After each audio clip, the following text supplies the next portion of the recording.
Inside Pelican Bay Supermax, the true crime nightmare few survive. The nightmare few survive.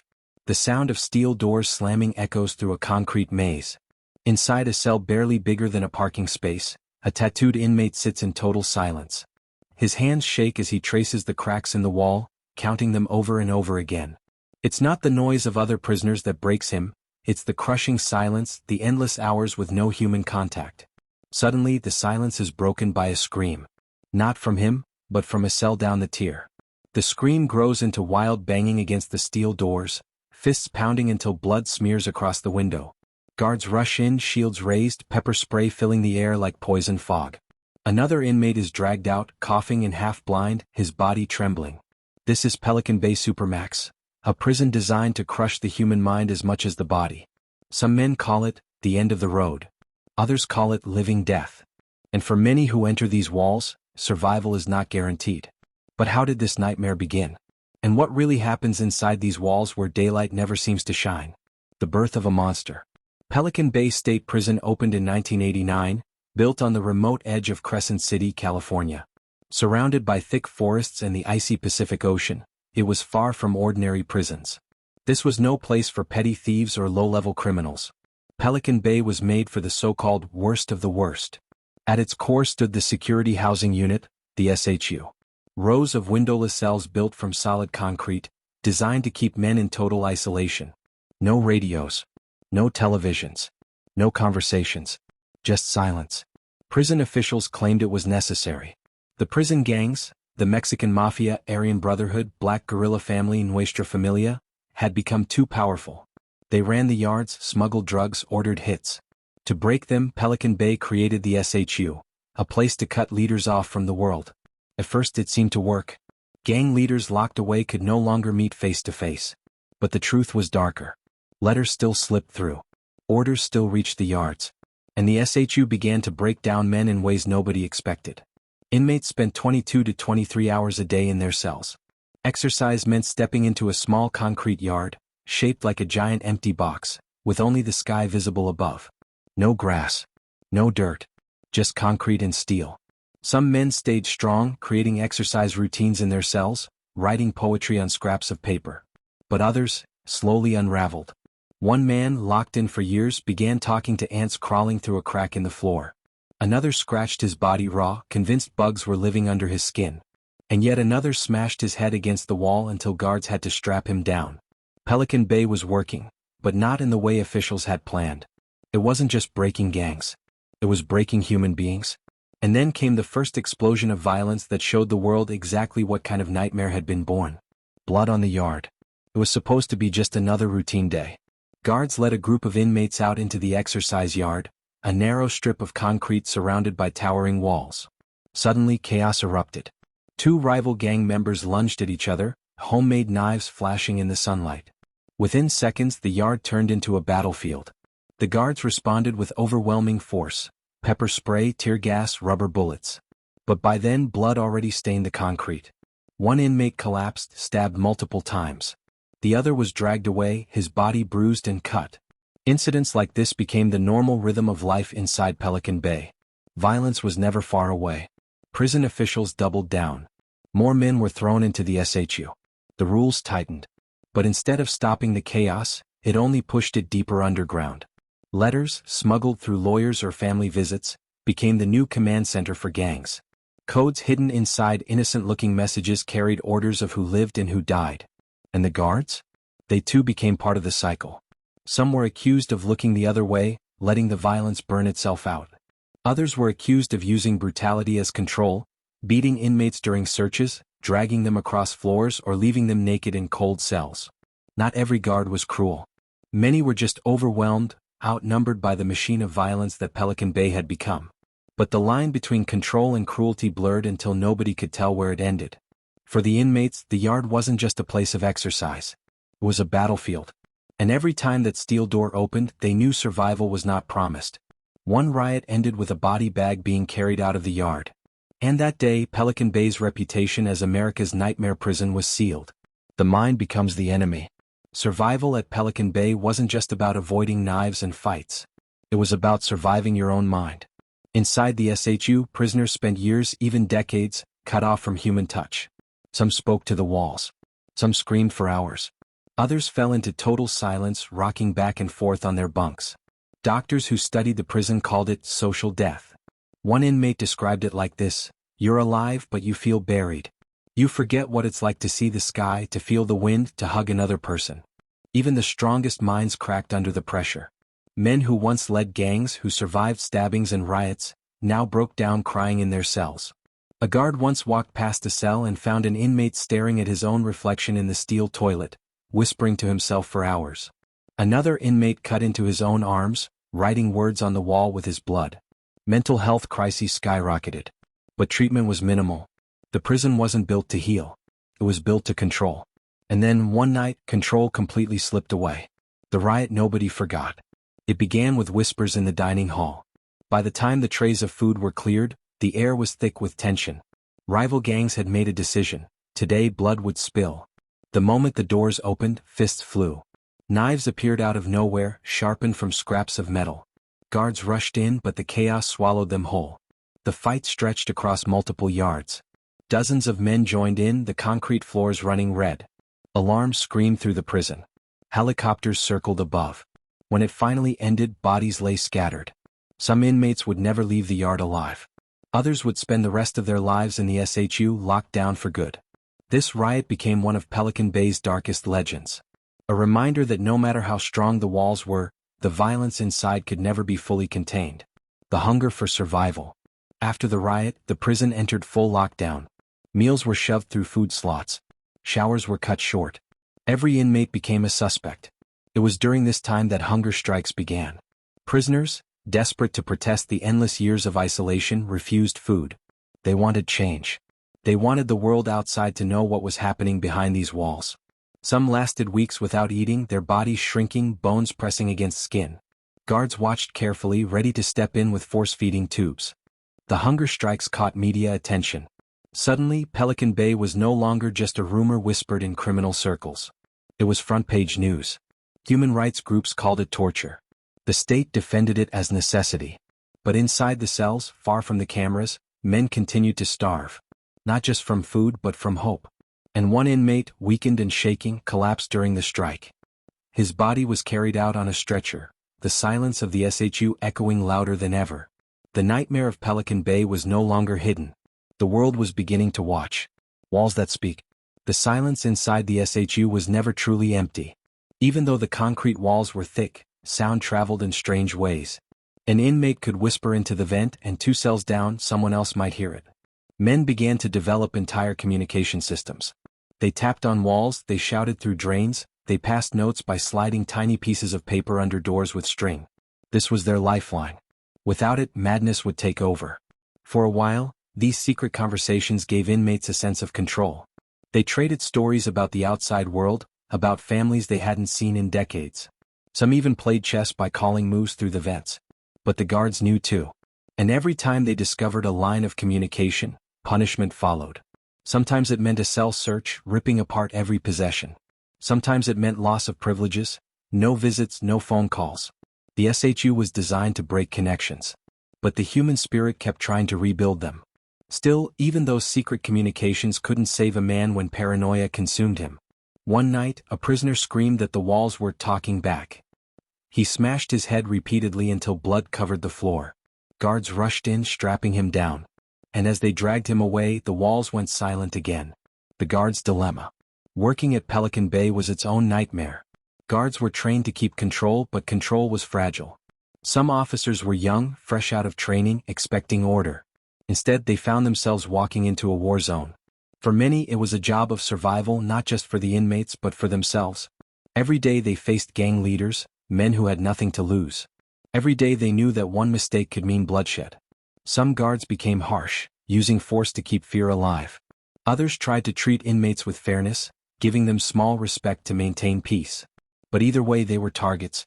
Inmates studied their routines, tested their patience, and sometimes plotted revenge. One guard remembered standing at the end of a tier, when suddenly a liquid splashed across his face. It wasn't water. It was a mix of urine and feces, a gassing attack, as it was called. Moments like this hardened guards, but they also pushed them deeper into anger and mistrust.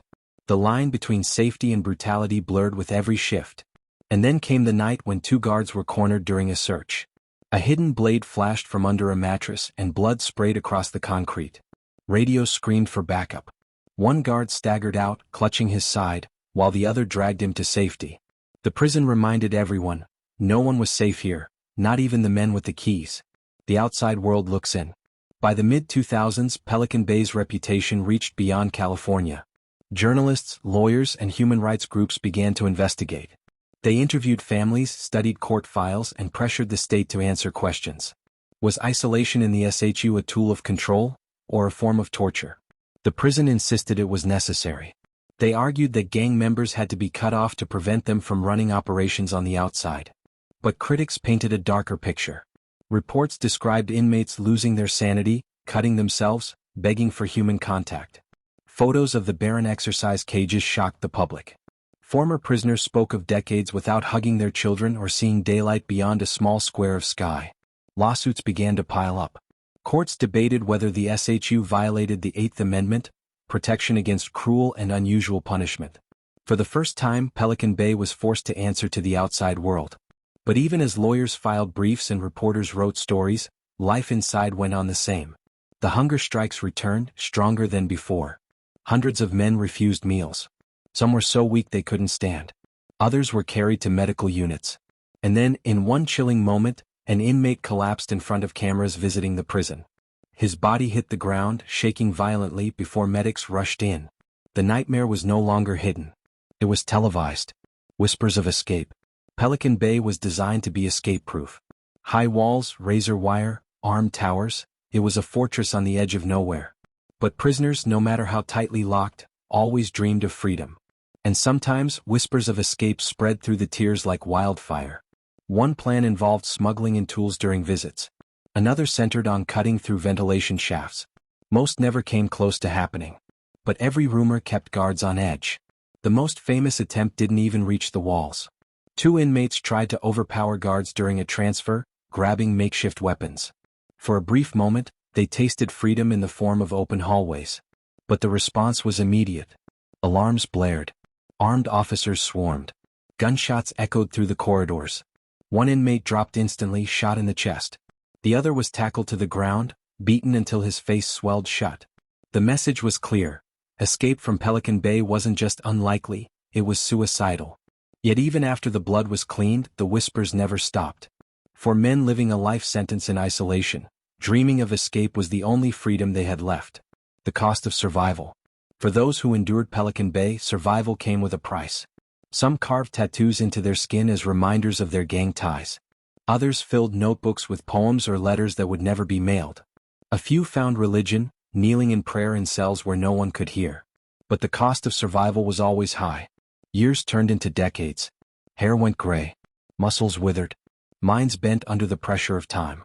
Families drifted away. Children grew up without fathers. Mothers died without last goodbyes. Inside, inmates marked birthdays with nothing but silence. And yet, survival was still possible, but only for the strongest. Those who managed to create order in chaos, to build routine from nothing, to cling to a sense of identity in a place designed to erase it.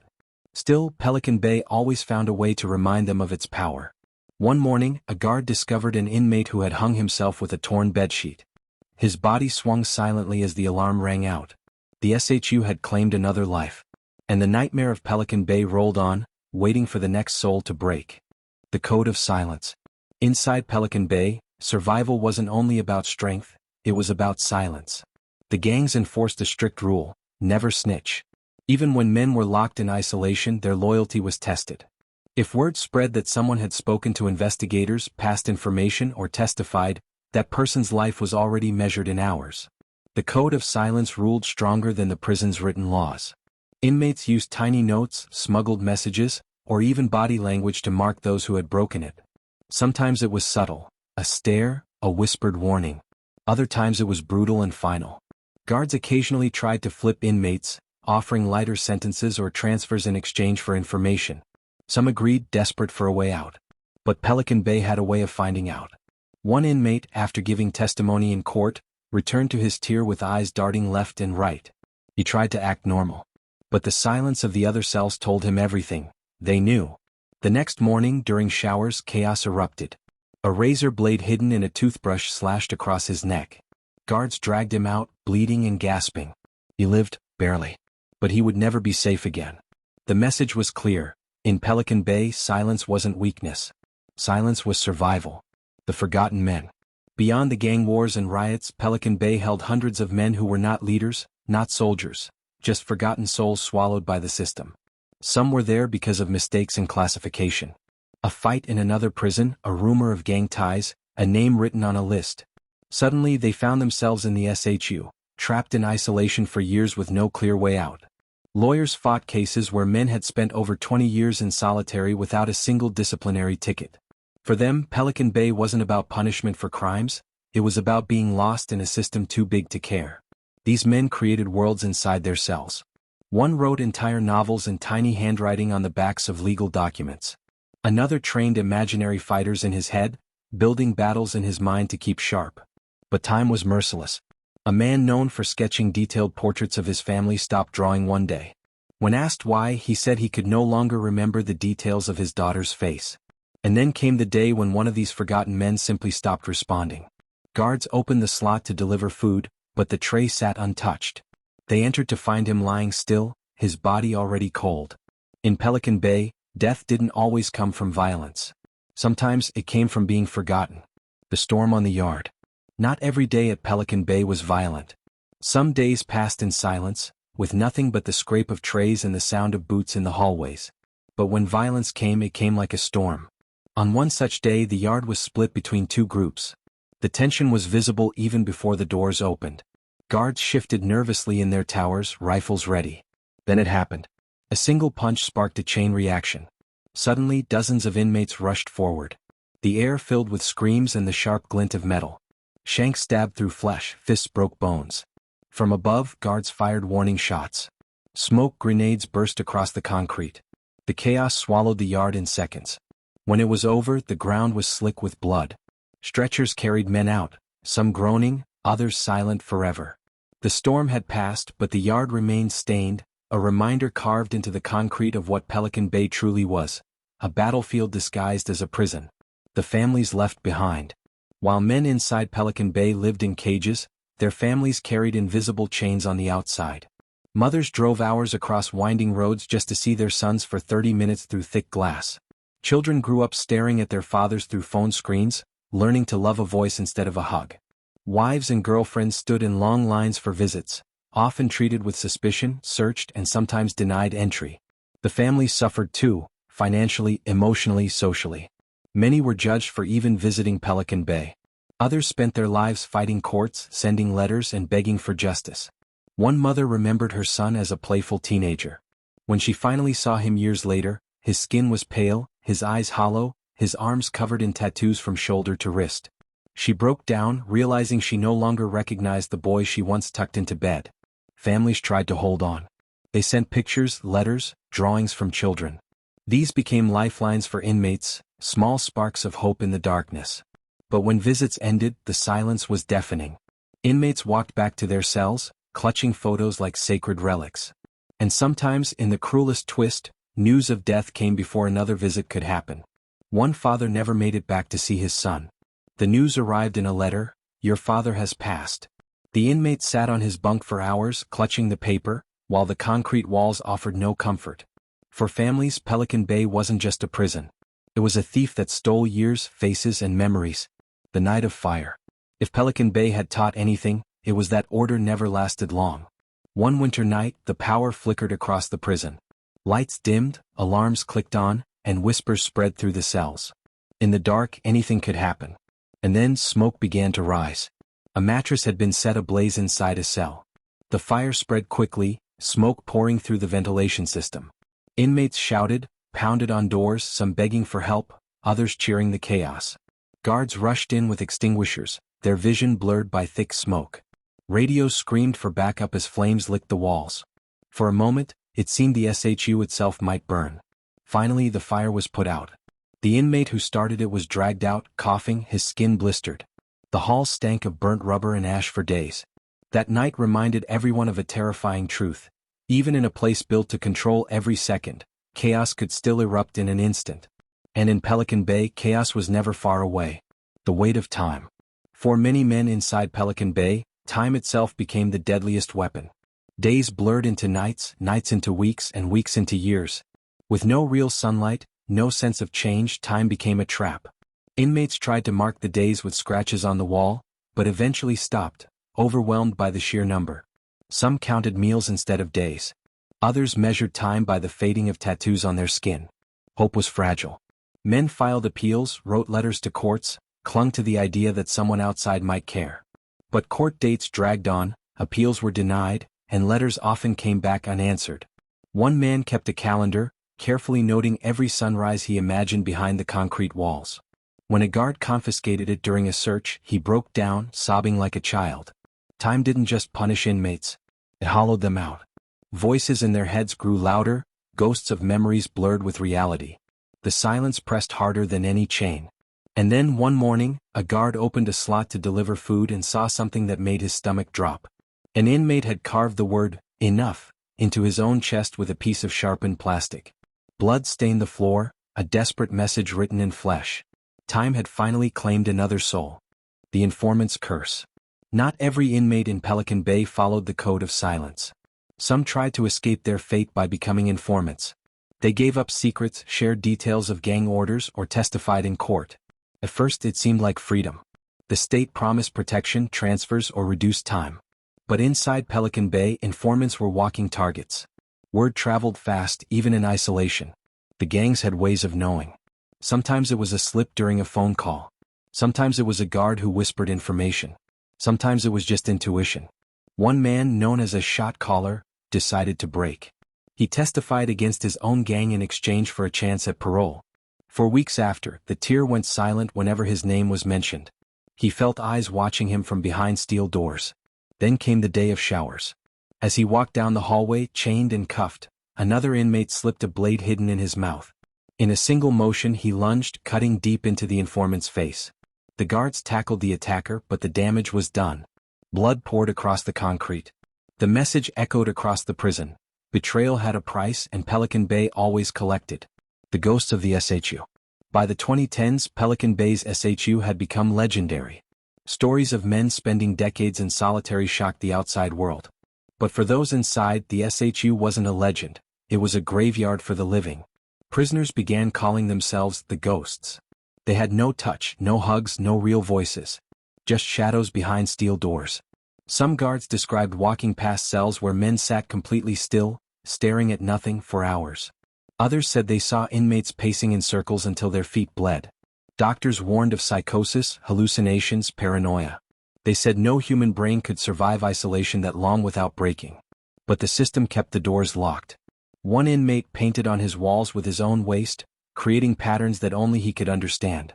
Another refused to eat, convinced the food was poisoned. A third screamed every night at voices only he could hear. And then came the day when a ghost turned violent. A man who had been silent for months suddenly exploded, ripping apart his mattress, throwing metal pieces at guards. His screams echoed down the tier, words broken, mind shattered. The SHU had stolen his humanity. What remained was something the prison could no longer control. The courtroom battle. The outside world could no longer ignore Pelican Bay. Families of inmates, lawyers, and human rights groups joined forces. They demanded the SHU be shut down, calling it cruel and unusual punishment. Courtrooms filled with testimony. Former inmates described years without touching another person. Doctors testified about permanent brain damage caused by solitary confinement. Mothers cried as they described sons who left prison broken shells of who they once were. The state fought back. Officials argued the SHU was the only way to stop gangs, to prevent murders ordered from inside. They painted the inmates as monsters, too dangerous for the general population. The battle stretched on for years. Appeals, rulings, and delays piled up. But momentum was shifting. The world was watching. In 2015, after decades of pressure, California agreed to settle a massive lawsuit. Thousands of men would eventually be released from the SHU, ending indefinite solitary confinement. But the victory came too late for some. As the news spread inside the prison, a guard opened a cell to deliver the message to one inmate who had been waiting decades. He found him lifeless, a rope made from torn sheets around his neck. Freedom had come, But for him it was already too late. The nightmare remains. Even as changes came, Pelican Bay never lost its shadow. The SHU was scaled back, but the prison walls still stood, cold and unrelenting. For inmates, survival still meant living under constant pressure. The gangs, the guards, the endless threat of violence. For families, the long drives, the glass visits, and the heartbreak never truly ended. Some men who left the SHU walked out blinking at sunlight, their eyes unable to adjust. Others found freedom terrifying after so many years in silence. A few returned to violence, unable to break the cycle. Pelican Bay remained a place of legend, a symbol of the darkest side of American justice. A place where silence screamed louder than words. A place where men were broken, forgotten, or consumed. And one night, long after reforms were announced, another alarm rang out. A fight in the yard had turned deadly. Guards rushed in, weapons drawn. When it was over, another body lay still, another nightmare added to Pelican Bay's story. Because even when laws change and cells open, the truth remains. Pelican Bay is a nightmare few survive. The price of loyalty. In Pelican Bay, loyalty was more dangerous than betrayal. To survive in a gang meant proving yourself over and over again. Orders didn't stop at the cell door. Even in the SHU, the gangs demanded obedience. A message might come through the vent, handle this. And that meant violence. If you refused, your own brothers would mark you as weak. One inmate was told to attack another prisoner during showers. He didn't know the man personally, but loyalty demanded action. The attack was brutal, a razor blade slashing across the face, leaving scars for life. The price of refusing would have been his own blood.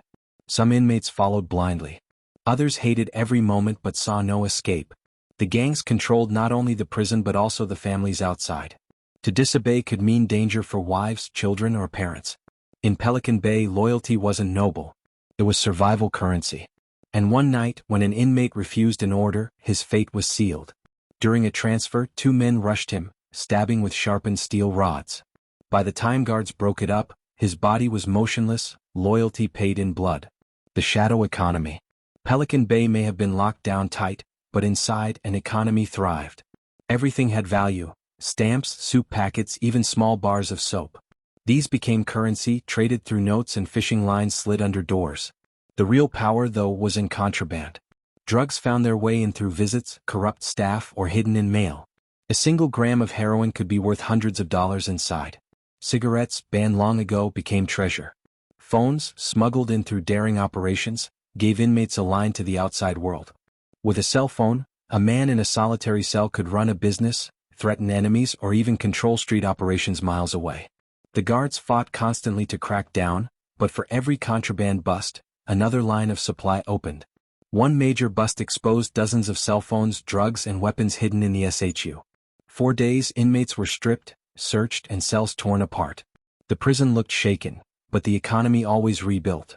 And when guards celebrated a victory one night, an inmate collapsed in his cell, foaming at the mouth from a drug overdose. Even in the tightest prison in America, the black market claimed lives. The politics of fear. Fear ruled Pelican Bay as much as steel and concrete. Inmates feared betrayal from within their gangs. Guards feared ambushes and riots. Administrators feared the next lawsuit or scandal that could expose the prison. But fear also became a weapon. Gangs used it to control entire cell blocks. Guards used it to keep inmates silent. Everyone walked a line, knowing that a single mistake could unleash violence. Even lawyers and visitors felt the weight of it. Sitting across from their clients, they heard whispers of beatings, starvation, and threats. But often their clients spoke in riddles, too afraid to say the truth outright. Fear infected every part of the prison. It was the air they breathed. One night, a rumor spread that a guard was marked for death. The officer tried to brush it off, but when he walked the tier, he saw notes taped to cell windows, drawings of coffins with his name written inside. Days later, during a routine search, an inmate lunged from his cell with a sharpened blade, aiming straight for him. The officer survived, saved by his vest. But the message was clear. Fear wasn't just background. It was a predator always hunting. The breaking point.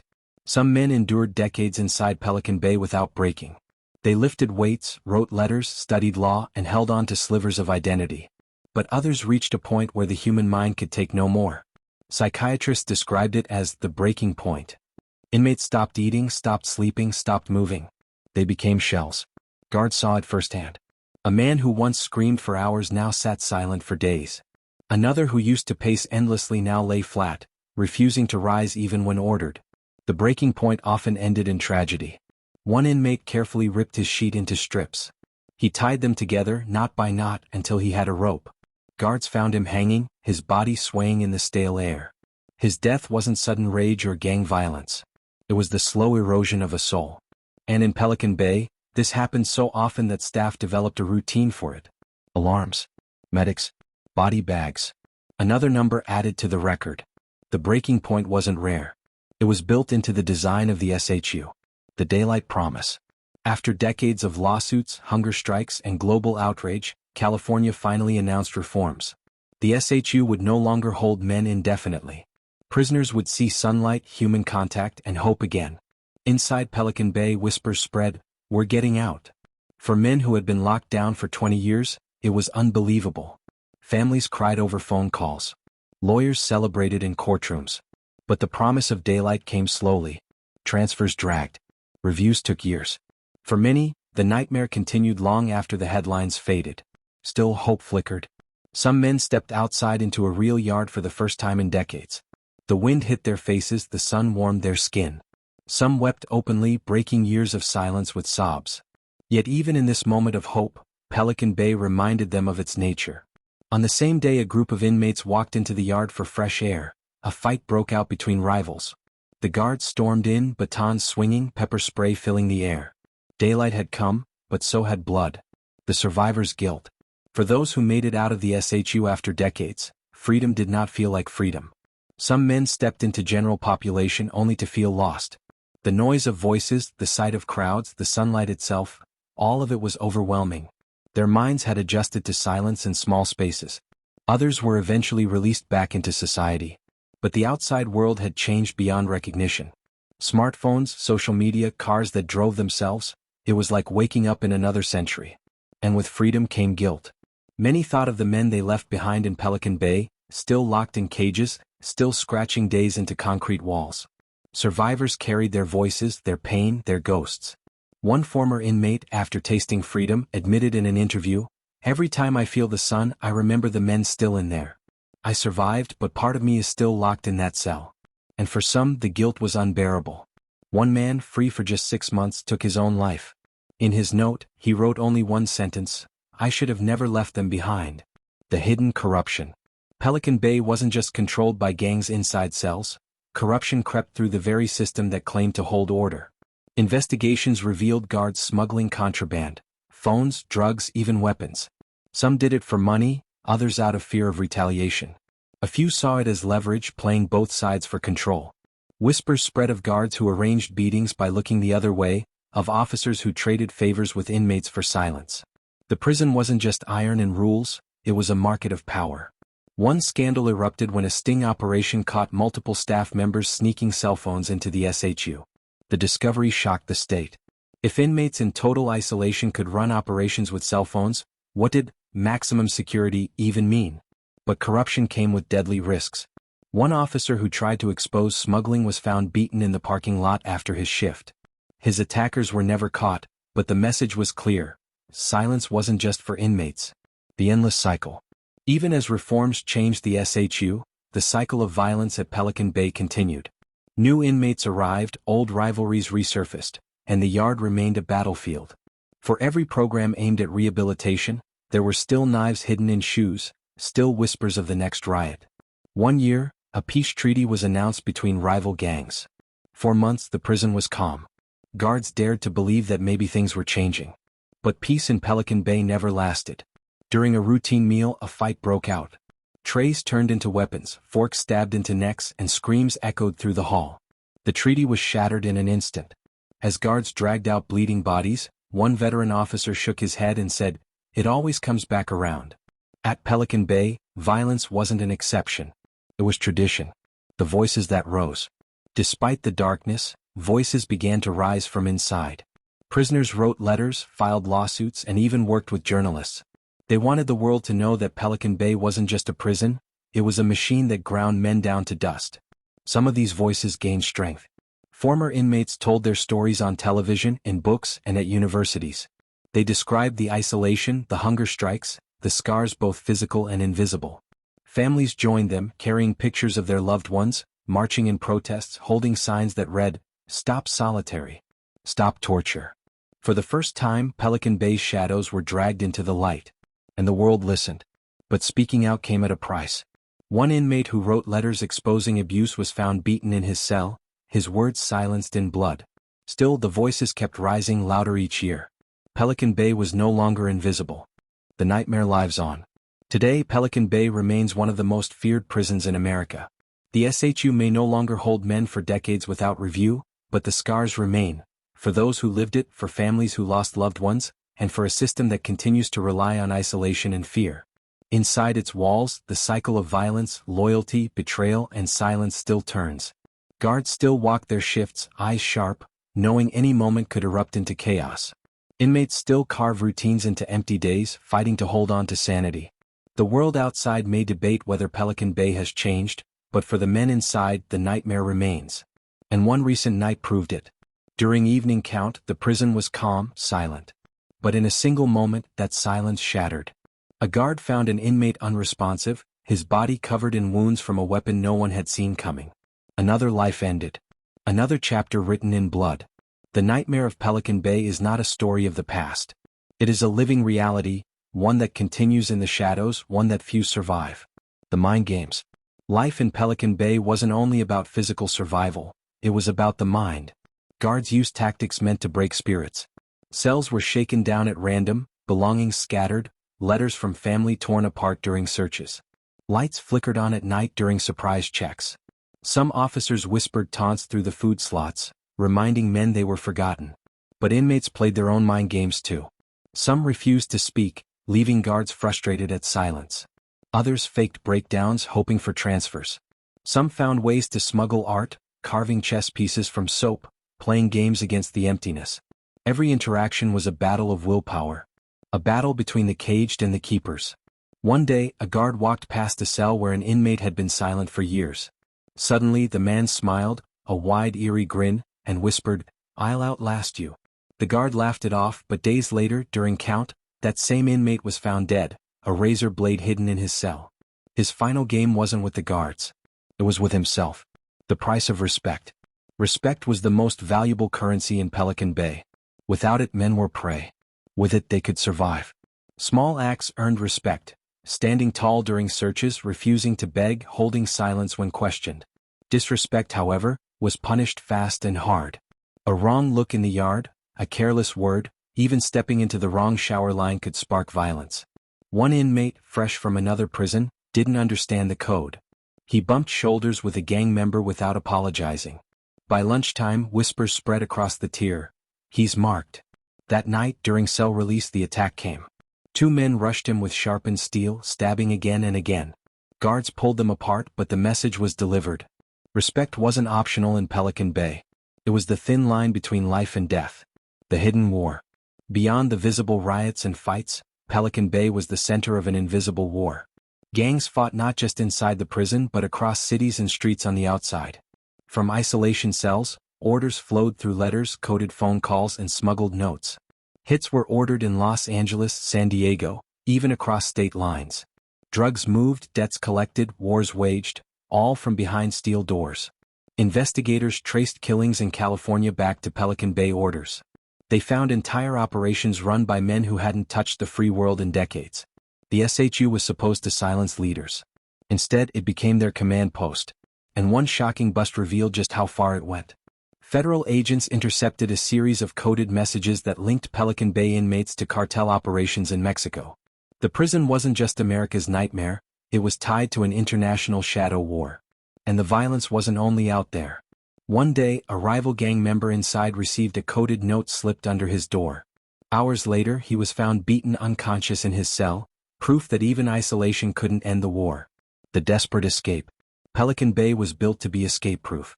Towers, motion sensors, endless concrete walls, it was a fortress. But desperation made men reckless. Whispers spread of tunnels, of cutting through vents, of overpowering guards during transport. None had ever succeeded. But still the dreams persisted. One of the boldest attempts came when two inmates managed to cut through bars using smuggled hacksaw blades. For weeks, they worked silently at night, hiding their progress with soap and paint. The night of the escape, they slipped into the crawl space. Freedom was just beyond the walls. But the alarms tripped. Guards swarmed. Dogs barked, floodlights lit up the yard. The inmates were caught crawling through the dirt, exhausted, faces streaked with sweat. They were dragged back, beaten, and thrown into deeper isolation. Their attempt failed, but it left a mark. Even in a place designed to erase hope, men still risked everything for the chance of freedom. The endless darkness. The deepest truth of Pelican Bay wasn't the riots, the gangs, or even the deaths. It was the endless darkness that clung to every man who passed through its gates.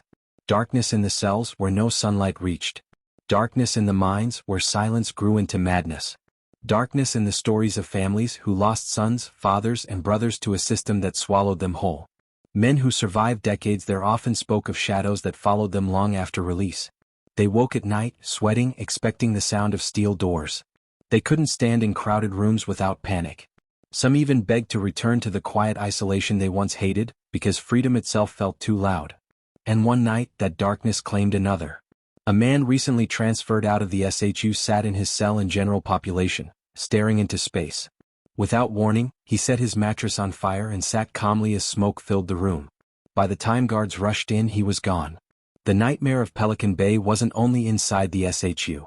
It lived in the men forever. The echoes of madness. By this point in the story, madness was no longer a rare sight inside Pelican Bay, it was part of the daily rhythm. Some inmates screamed all night, howling like animals until their voices cracked. Others laughed to themselves, pacing in circles, muttering words no one else could understand. Guards grew used to the sounds. New officers found it disturbing. Veterans called it the music of the SHU. But madness was contagious. Prisoners who once thought they were strong began to doubt themselves. They heard footsteps that weren't there. They saw shadows move across their walls. One guard recalled checking a cell and finding an inmate crouched in the corner, whispering to a drawing of a face scratched into the concrete. When asked who he was talking to, the inmate simply said, "He tells me how to survive." The guard closed the slot and walked away shaken. Days later, that same inmate slit his wrists with a sharpened piece of metal. His final words scrawled on the wall in blood. The voice was wrong. The prison within. Pelican Bay was a prison built of concrete and steel, but for many men, the worst prison was inside their own heads. Memories haunted them, crimes committed, families lost, childhoods broken. Locked in silence, they replayed these images endlessly. For some, regret was the real punishment. For others, anger grew until it consumed them. One man, serving life for murder, confessed in a letter, "The walls don't punish me. My mind does. Every night I see the faces of the people I hurt. And there is no escape." Inmates tried to numb the pain. Some worked out until their bodies collapsed. Others wrote endless letters they knew would never be sent. A few clung to religion, praying until their knees bled. But no coping method lasted forever. And one night, during a rare chapel visit, two inmates from rival gangs locked eyes. Years of anger exploded. A sharpened shank appeared, and blood spilled on the floor of a room meant for peace. Even prayer couldn't escape the violence of Pelican Bay. The Watchers. Surveillance ruled Pelican Bay. Cameras stared from every corner. Towers loomed with rifles ready. Guards peered through windows at all hours. Prisoners lived under constant watch. Every move, every word, every breath was monitored. But the truth was, inmates became watchers too. They studied guards, memorized routines, tracked weaknesses. They watched each other, noting who spoke, who whispered, who broke the code. The Watchers created an invisible war. One slip, one mistake, one wrong glance, and a man could be marked. A guard once noticed an inmate staring at him every shift, eyes never blinking. Days later, during count, a crude drawing was found in the cell, the guard's face drawn with X's over the eyes. That same week, an ambush was attempted during showers. The guard survived, saved by his partner. But the message was chilling. Pelican Bay didn't just watch you. It stared into your soul. The forgotten battles. Not all violence in Pelican Bay made the headlines. Some battles were small, hidden, forgotten. A fight in the laundry room over stolen soap. A stabbing in the shower because of an unpaid debt. A beating in the hallway after a disrespectful glance. These moments rarely made reports, but inside they were constant reminders that safety didn't exist. One inmate described it like this: "Every second here you're in a battle. Even if no one is hitting you, the battle is in your head. You're fighting to stay alive, to stay sane, to stay human. And sometimes, those forgotten battles turned fatal. During a simple meal line, one inmate reached for an extra piece of bread. Another saw it as disrespect. A fist fight broke out, guards rushed in, and within minutes, knives were flashing. When it ended, a body was carried out on a stretcher. All over a piece of bread. The endless nightmare. Decades after Pelican Bay opened, the prison still stood, a fortress of fear on the edge of California. Reforms changed policies. Lawsuits brought attention. But the walls remained. The cells remained. The silence remained. 4 men locked inside, the nightmare never ended. Some died there. Some left broken.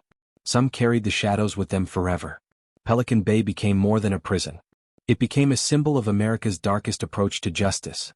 A place where survival wasn't guaranteed, where silence screamed, and where nightmares walked in daylight. And one final event proved it. During what seemed like a routine day, alarms erupted across the SHU. Guards rushed in to find 2 rival inmates had somehow slipped weapons past searches. In seconds, blood soaked the concrete once again. The world outside debated whether Pelican Bay had changed. But inside, the truth was clear. The nightmare lived on. The last protest. By the 2010s, Pelican Bay's SHU had become infamous around the world. Hunger strikes grew larger, louder, harder to ignore. At one point, over 30,000 inmates across California prisons refused meals, inspired by Pelican Bay's protests. Inside, men starved themselves to the edge of death. Some collapsed in their cells. Others were strapped down and force-fed through tubes shoved up their noses. Guards hated the duty, inmates hated the humiliation, but the protests forced attention. The hunger strikes weren't just about food. They were about humanity, about ending the endless years of solitary. And though the strike sparked reform, they also took lives. One prisoner, refusing food for weeks, fell into a coma and never woke up. His final protest ended in silence. The long shadows. Even as reforms came, Pelican Bay's shadow stretched beyond its walls. Former inmates carried the scars into the outside world. Some couldn't sleep in rooms with open windows, craving the security of a locked cell. Others couldn't stand silence, blasting radios just to drown out the echo of the SHU. Families described men who came home but were no longer the same. Fathers who stared blankly at dinner tables. Brothers who jumped at sudden noises. Sons who wept when touched, unaccustomed to human contact. The prison had changed them forever. One former prisoner described it in haunting words, "I walked out, but Pelican Bay walked with me." The endless cycle of violence. Despite lawsuits, reforms, and headlines, violence never left Pelican Bay. It remained stitched into the concrete, flowing through its halls like a hidden river. New inmates replaced the old. Young gang members entered, eager to prove themselves. Veterans trained them in silence, passing knowledge like a curse. Fights still broke out in the yard. Blades still slipped past searches. Guards still tightened their grip, fueling anger in return. One officer summed it up, "You can change policies, you can change rules, but you can't change what this place is. Violence is baked into the foundation." And he was right. A riot broke out during a basketball game, erupting into knives and chaos. When the smoke cleared, 2 inmates were dead and Pelican Bay's cycle continued. The forgotten graveyard. Behind Pelican Bay, on a quiet stretch of land, lies a cemetery few talk about. Here, men who died inside the prison but whose families never claimed their bodies are buried. The graves are marked with simple stones, numbers instead of names. No flowers, no visitors, just silence. For some inmates, this is their final destination, buried in the shadow of the walls that consumed their lives. A former guard once admitted he hated walking past that graveyard. It's like the prison owns them forever. Even in death, they can't leave. And one fresh grave was added after an inmate serving life without parole finally succumbed to illness. No family came. No service was held. Just another number etched into stone. The forgotten graveyard was Pelican Bay's final chapter for too many men. The legacy of a nightmare. Pelican Bay is more than a prison. It's a symbol of what happens when punishment becomes something darker. For decades, it broke men in silence, fueled violence, and left scars that stretched across generations. Families destroyed, communities torn apart, minds shattered beyond repair. Supporters say it was necessary, that gangs had to be stopped, that order had to be enforced. Critics call it torture, a monument to cruelty. But no matter where you stand, one truth remains: Pelican Bay is a place few survive unchanged. As the sun sets behind the towering walls, floodlights flicker on, casting long shadows across razor wire. Guards march their rounds, prisoners retreat to their cells, and silence settles once again. A silence that screams. Because Pelican Bay is not just history. It is alive. It breathes through every scream, every scar, every grave. It is the true crime nightmare few survive. And so, Pelican Bay remains one of the darkest chapters in America's prison system. It is not only a place of concrete and steel, but a living reminder of how fragile the human mind, body, and spirit can be under relentless pressure. Some men left broken. Some never left at all. And those who survived carry the weight forever. This is not just the story of a prison. It is the story of silence, violence, and the shadow of a nightmare that refuses to die. Inside Pelican Bay Supermax, survival is not guaranteed. And for many the nightmare never ends.